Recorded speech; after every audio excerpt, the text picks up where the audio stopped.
रंगोली और सोनाली आज हुई सारी घटनाओं के बारे में सोच रही थी कि सोनाली के फोन पर एक कॉल आती है और वो असमंजस सी होकर रंगोली की ओर देखने लगती है। रंगोली, क्या हुआ ऐसे? क्या देख रही है? किसकी कॉल है? सोनाली, अर्जुन की।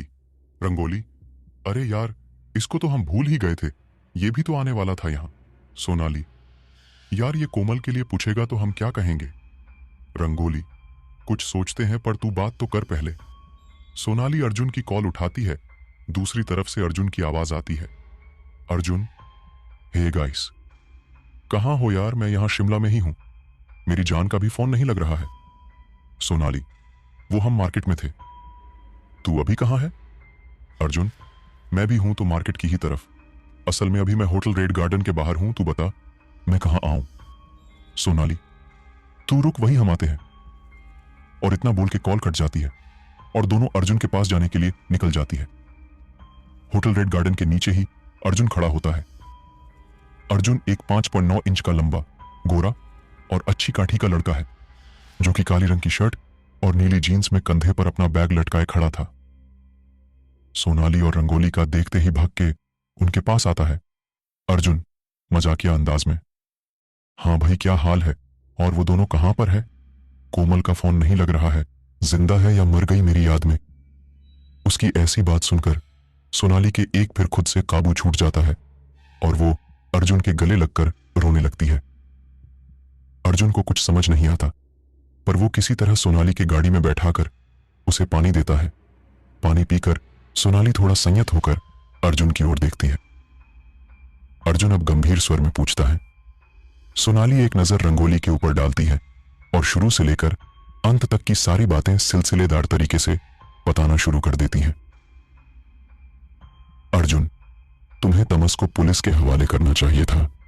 उसकी जान लेकर तुम भी बराबर की दोषी हो, पर इस वक्त उन दोनों को बचाना ज्यादा जरूरी है और इन सब में मैं तुम्हारे साथ हूं।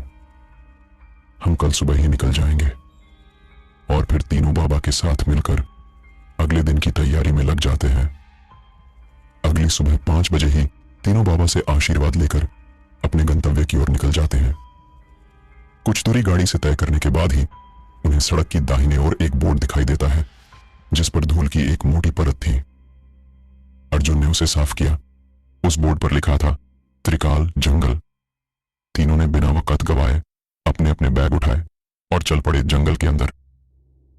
अभी उन्होंने 10 कदमों की ही दूरी तय की थी। उन्हें यह एहसास हो गया था कि कोई और भी है जो उनके साथ साथ है। वो मन में शिव जी का नाम लेते जा रहे थे। थोड़ी दूर चलने पर उन्हें अनेक सांपों का झुंड दिखा, जो एक के ऊपर एक थे। उन्हें देख के तीनों के पैर ठिठक गए।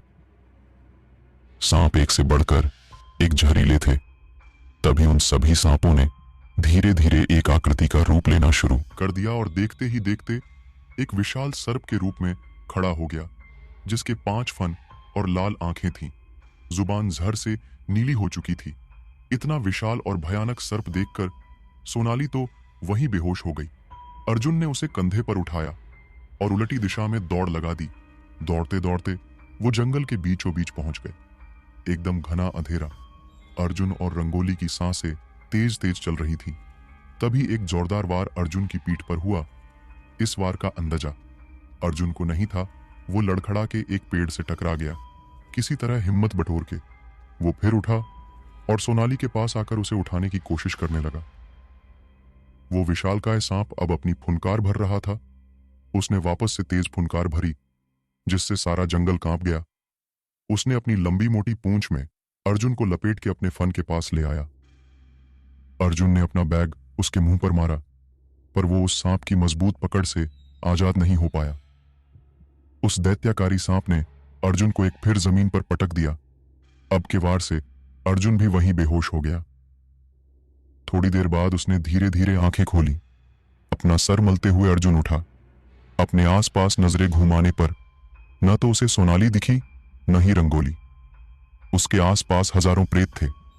कोई अपना हाथ खा रहा था, कोई अपना पेट फाड़ के खा रहा था, कोई प्रेत किसी इंसान की लाश खा रहा था, कोई इंसानी खून चूस रहा था। जगह जगह मांस के टुकड़े फैले थे, जिन पर अनेकों कीड़े रेंग रहे थे। अर्जुन की नजर एक लाश पर गड़ गई।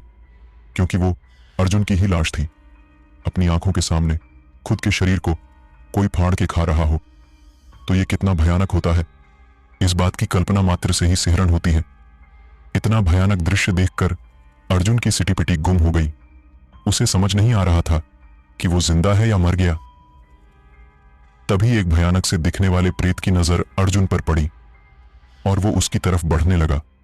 उसके साथ साथ बाकी के प्रेत भी अर्जुन की तरफ बढ़ने लगे।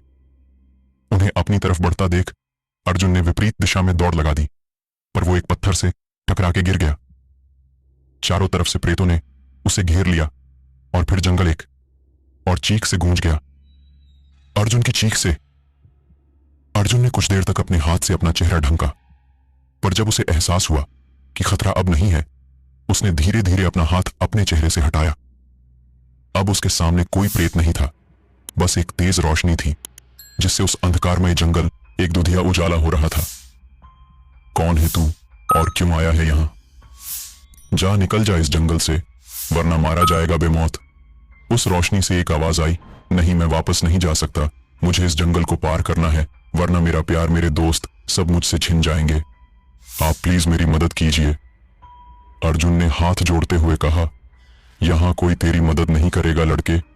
अरे जा, अपनी जान बचा। अगर जान है तो जहान है, जा निकल जा। यहां से उस रोशनी से चिल्लाने की आवाज आई, नहीं मैं नहीं जाऊंगा, मेरी अकेले की जान की कोई कीमत नहीं है।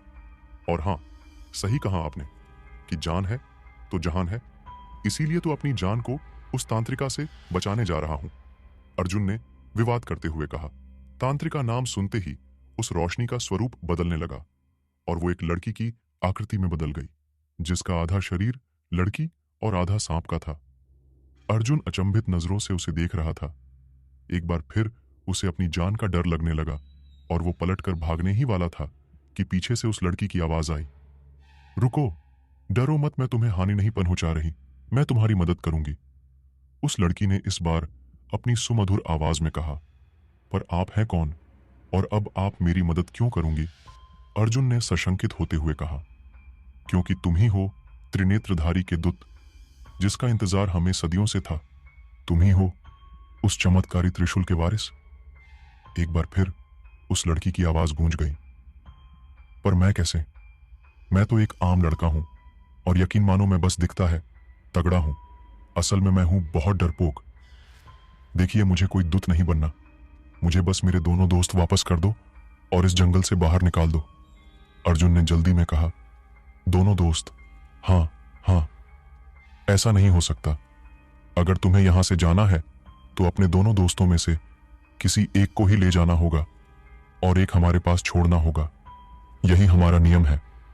उस लड़की ने कहा, नहीं, मैं जाऊंगा तो दोनों के साथ। हम 5 दोस्त एक हाथ की 5 उंगलियों की तरह हैं। अगर एक भी उंगली कम हो तो वो हाथ पूरा नहीं होता। उसी तरह हम सब साथ होकर ही एक हाथ बनते हैं, एक मुट्ठी बनते हैं। अगर तुम उन्हें नहीं छोड़ सकती तो मेरी भी जान ले लो, वरना मुकाबला करो, अर्जुन ने आक्रोश में कहा। और फिर भी तुम कहते हैं कि तुम दूत नहीं हो? नादान लड़के, तू खुद को डरपोक कहता है और अपने दोस्तों के लिए मुझसे मुकाबला करने को तैयार है। यही तो वो खूबी है जो तुझे दूसरों से अलग करती है, जब मैं तुझे आजाद करती हूं। इतना कहकर वो लड़की एक इशारा करती है और पेड़ से सोनाली और रंगोली नीचे गिरती है। साथ ही आता है लंबे लंबे सर्प की माला पहने, बड़ी दाढ़ी और लंबे नाखून। ये त्रिकाल पर अर्जुन उस ओर ध्यान नहीं देता। वो तो अपने दोस्तों को देखकर खुशी से चिल्लाते हुए उन्हें गले लगा लेता है। फिर अपनी खुशी काबू में करके उस लड़की से पूछता है कि वो कौन है और ये आपके साथ कौन है? वो प्रेत कौन थे? वो मुझे ही मारकर खा रहे थे। मैं समझ नहीं पा रहा हूं कि मैं जिंदा हूं या मर गया। समझाती हूं सब। ये मेरे पिताजी त्रिकाल है और ये सब हमारा ही रचा मायाजाल था तुम्हें परखने के लिए। हमारी पूरी कहानी जानने के लिए तुम्हें अतीत की गलियों में चलना होगा। मैं त्रिकाल की बेटी मनमोहिता हूं सदियों से।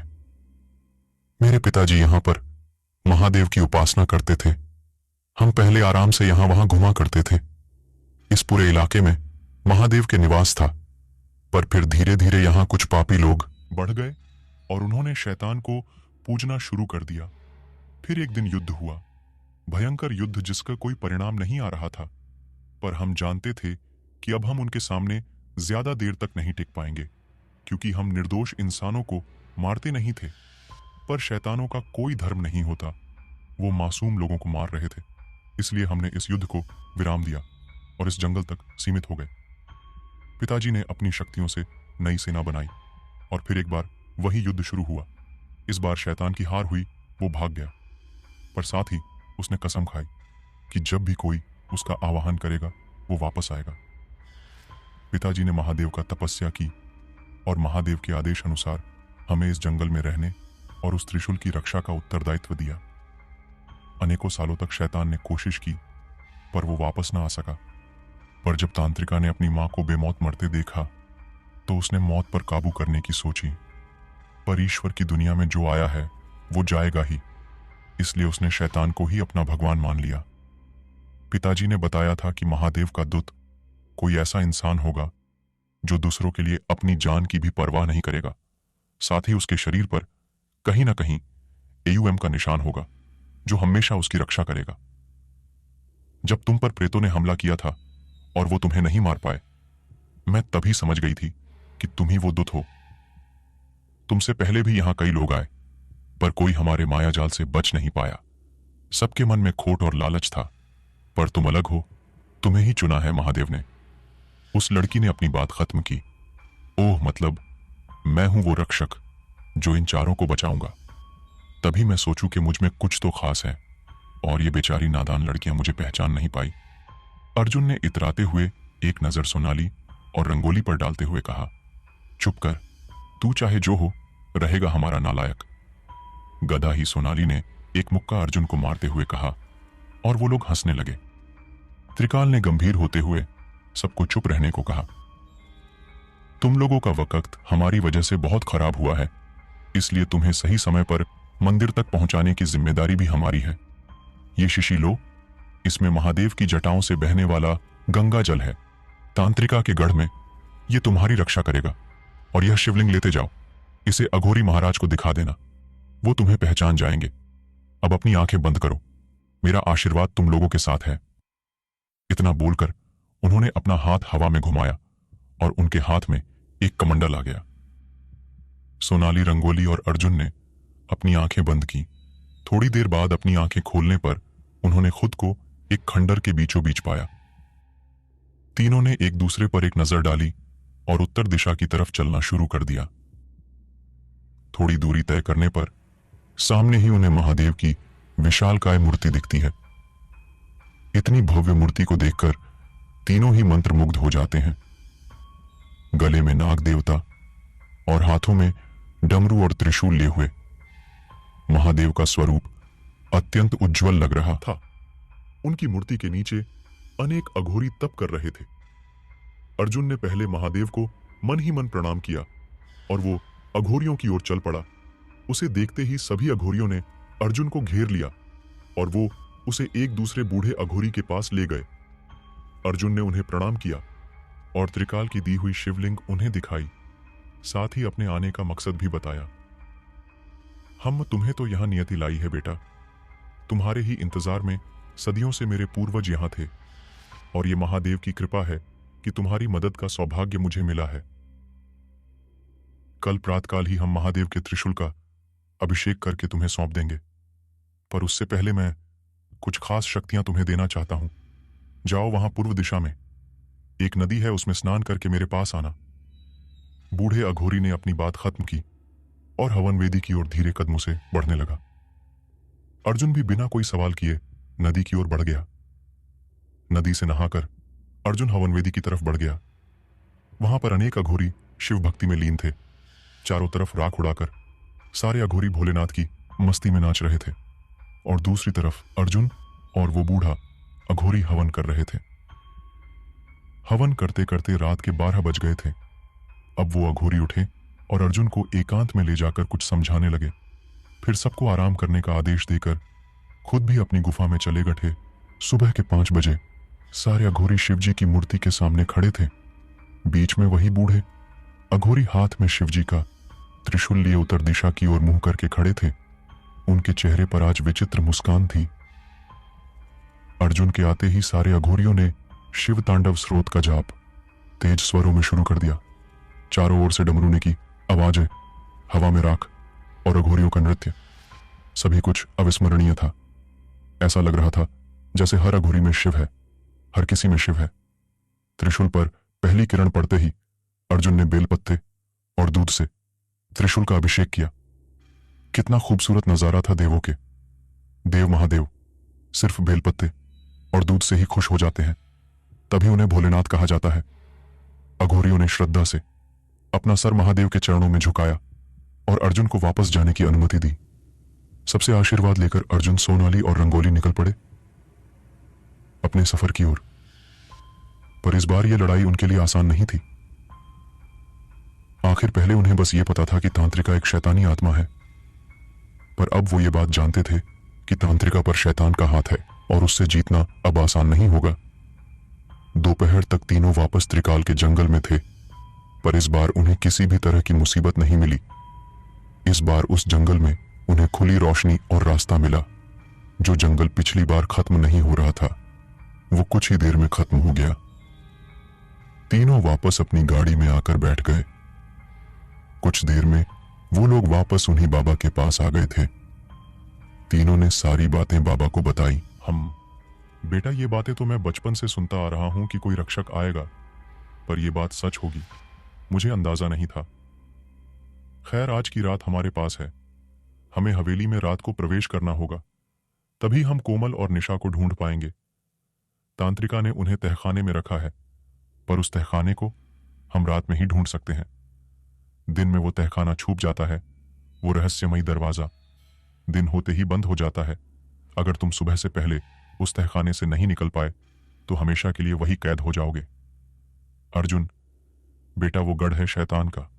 वहां हर कदम पर भयानक रूह और खौफनाक साए तुम्हारा रास्ता रोकेंगे, इसलिए हमें योजना बना के जाना होगा। ये धागा तुम्हारी रक्षा करेगा। वहां जाकर तुम्हें सबसे पहले निशा को बचाना है, क्योंकि निशा की बलि के बाद ही शैतान जागृत होगा। निशा को बचाने के बाद तुम उसे बाहर निकाल देना।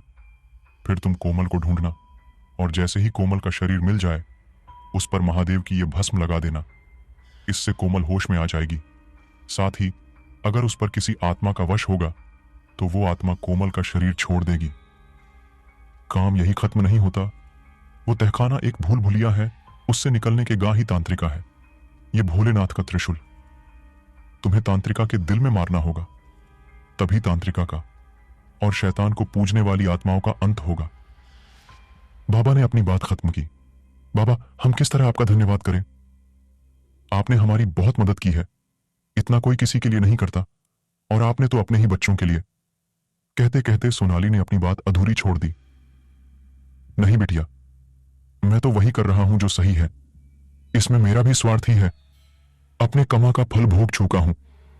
अब कुछ अच्छे कर्म करके अपने बच्चों को मुक्ति दिलाना चाहता हूं। एक गहरी सांस लेके बाबा ने अपनी बात खत्म की। धीरे धीरे शाम के साया गहराने लगा था। सोनाली, रंगोली, अर्जुन और बाबा पूरी तैयारी के साथ हवेली के बाहर खड़े थे। बाबा ने तीनों को आशीर्वाद दिया। तीनों ने हवेली में कदम रखे। अर्जुन के हाथ में त्रिशूल और गंगा जल की शीशी थी। सोनाली और रंगोली अर्जुन के पीछे पीछे चल रही थीं। हवेली के बीचों बीच पहुंचकर उन्हें एक कोने से हल्की रोशनी आती दिखी। तीनों उसी तरफ चले गए। वो हिस्सा किचन के अंदर का था। रोशनी फ्रिज का दरवाजा खुला होने की वजह से आ रही थी। तीनों ने वहां पहुंचकर देखा, एक कोने में एक लड़की बैठी थी। उनके कदमों की आहट से उसने अपनी गर्दन घुमाए। उन तीनों को देखकर वो लड़की उनकी ओर बढ़ने लगी। उसके एक हाथ में इंसानी आंतें थीं और दूसरे हाथ में दिमाग, जिसे वो बड़े चाव से खा रही थी। उसे अपनी ओर आता देख तीनों ने दौड़ लगा दी। वो लड़की भी उनके पीछे भागने लगी। उसके साथ साथ हर कोने आत्मा निकल कर आ रही थी। तीनों भागते हुए बारामदे में पहुंचे। वह पर घुप अंधेरा था। तभी वहां तेज आंधी चलने लगी और बिजली चमकने लगी। तीनों ने खुद को नरपिशाचों से घिरा पाया। वो उनकी ओर ही बढ़ रहे थे। अर्जुन ने गंगा जल की शीशी निकली और सब पर डालने लगा। गंगा जल पड़ते ही सभी नरपिशाच चिल्लाने लगे। अर्जुन ने सोनाली को इशारा किया और वो पीछे के रास्ते से निकलकर तहखाना ढूंढने लगी। अब तक गंगाजल भी खत्म हो रहा था, पर नरपिशाचों की संख्या बढ़ रही थी। एक जगह पर सोनाली को जमीन के नीचे आहट महसूस हुआ। तेज वार वहां की जमीन हट गई। वहां एक दरवाजा था। सोनाली ने अर्जुन और रंगोली को आवाज दी और तीनों भाग के उस दरवाजे से नीचे पहुंच गए। नीचे चारों तरफ काले साए अपनी लाल आंखों से घूम रहे थे। तहखाना बहुत बड़ा था। अर्जुन ने रंगोली और सोनाली को दाईं ओर ढूंढने को कहा और खुद बाईं ओर चला गया। काफी देर ढूंढने के बाद भी उन्हें कुछ नहीं मिला। रंगोली ने हाथ जोड़कर महादेव का स्मरण किया और एक बार फिर उन्होंने खोज शुरू की। इस बार उन्हें एक आईना दिखा। सोनाली ने आईने को छुआ तो उसमें निशा का अक्स नजर आया। सोना, मुझे बचा ले यार, मैं यहां कैद हूं। वो तांत्रिका इंसान नहीं है, वो आत्मा है। मुझे निकाल यहां से प्लीज। निशा ने रोते हुए कहा। तू रो मत, हम कुछ करते हैं। और दोनों उस आईने को तोड़ने की कोशिश करने लगी, पर वो आईना नहीं टूटा। रंगोली ने अर्जुन को आवाज दी। अर्जुन के छूते ही वो आईना टूट गया और निशा आईने की दुनिया से बाहर आ गई। चारों ने दूसरे को गले लगाया और अब कोमल की खोज शुरू हो गई। सुबह होने में बस 2 ही घंटे बाकी थे, पर तहखाने के हर हिस्से में ढूंढने पर भी कोमल का कहीं पता नहीं था। यार ये क्या है, कब से ढूंढ रहे हैं पर घूम फिर वहीं आ जाते हैं जहां से शुरू किया था। बस 2 घंटे हैं, कैसे ढूंढे, उसे रंगोली ने रोते हुए कहा। कहीं वो भी किसी आईने में तो नहीं? अरे हाँ, हो सकता है वो आईना कहाँ है, उसे ढूंढते हैं। बाबा ने कहा था कि पहले निशा की बलि होगी फिर कोमल की। तो जाहिर है इन दोनों को तांत्रिका ने पास ही रखा होगा।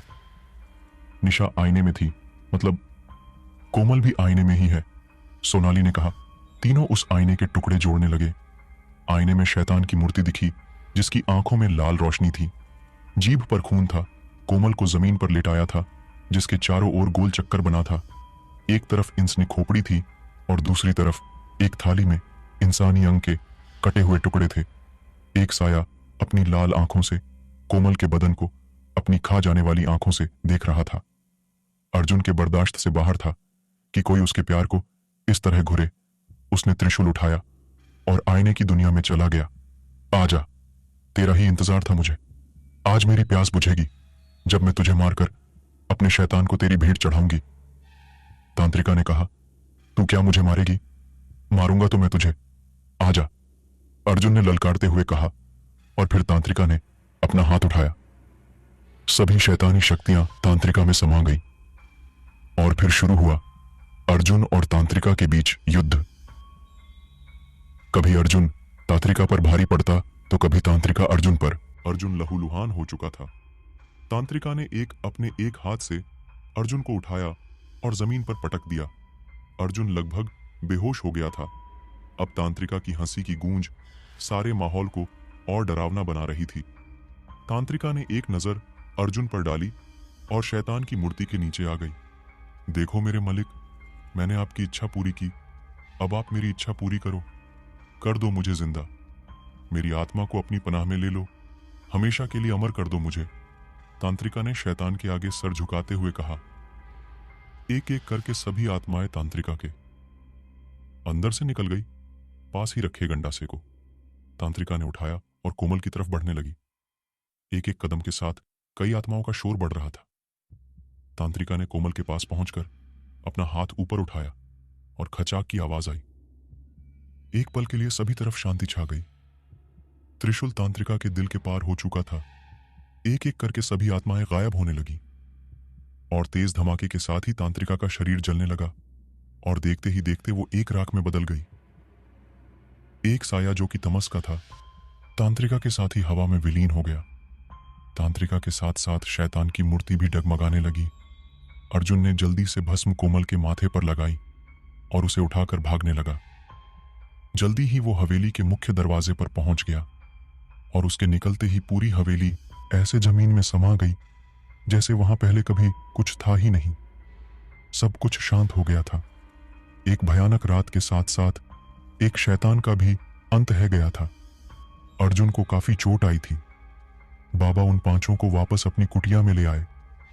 कुछ दिनों में अर्जुन के घाव भर गए और 5 वापस दिल्ली के लिए रवाना हो गए। सब समझ चुके थे कि बुरा कर्म चाहे अपनी रक्षा के लिए ही किया गया हो, पर होता बुरा ही है और उसका फल जरूर मिलता है। दोस्तों, आपको यह कहानी कैसी लगी, प्लीज हमें कमेंट करके जरूर बताएं। हमारी और भी कहानियां सुनने के लिए the eagle mindset story channel subscribe जरूर करें।